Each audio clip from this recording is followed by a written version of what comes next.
great to be able to show other people a part of our culture. It's breaking down barriers. Das Museum für Naturkunde hat Sammlungen aus Australien, die stammen aus einer Zeit der 1850er. Das ist so 10 bis 20 Jahre nach einer Zeit, die manchmal in Australien Frontier Wars genannt wird oder Killing Times. Das heißt eine Zeit, in der sehr viele indigene Menschen gestorben sind, auch an Siedlergewalt. Hast du dich schon mal gefragt, woher wir kommen und wohin das Leben sich entwickelt? Das Museum für Naturkunde Berlin hat die Antworten. Wir erfinden uns neu und gehen mit dir in die Zukunft. Werde Teil unserer Museumsevolution.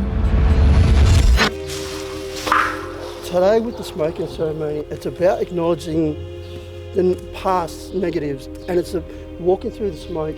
It's a chance to cleanse, break away, wash away all that negative of the past, and like it's symbolic of this project. We're decolonising practices. We're having First Nations first to speak about control and future works of intellectual knowledge. Da sind deutsche Naturwissenschaftler nach Australien gegangen, haben Aufzeichnungen gemacht über Tiere und Pflanzen, aber auch über kulturelle Praktiken, Sprachaufzeichnungen, haben kulturelle Gegenstände gesammelt und haben die nach Berlin geschickt. Und unsere Besucher sind jetzt ganz konkret da, um sich die Sammlung anzuschauen, die ein Sammler gemacht hat, der heißt Wilhelm oder William Blandowski. Wir hoffen eben im Gespräch mit den Kollegen und Kolleginnen aus Australien, insbesondere auch mit den Elders aus den Communities, mehr darüber zu erfahren, wie ist ihr Blick auf diese Sammlung. Wir wollen daraus lernen, wie sieht ein ethischer Umgang mit diesen Sammlungen gerade auch in der Zukunft aus. Reptiles, snakes, insects that came from our country that potentially we believe aren't there anymore, potentially being extinct. Yeah, we've never seen depictions before, so it's important that we get to see these. Dann gibt es auf einer ganz schön großen Menge dieser Zeichnungen Sprache und von verschiedenen kulturellen Gruppen, mit denen der Blandowski zu tun hat. Also der hat die auch benutzt, um sich auszutauschen. An den Tieren hängt eigentlich sowas wie eine Kulturgeschichte dran oder eine Geschichte der Interaktion an der kolonialen Grenze, an der Colonial Frontier zwischen europäischen Sammlern und indigenen Menschen.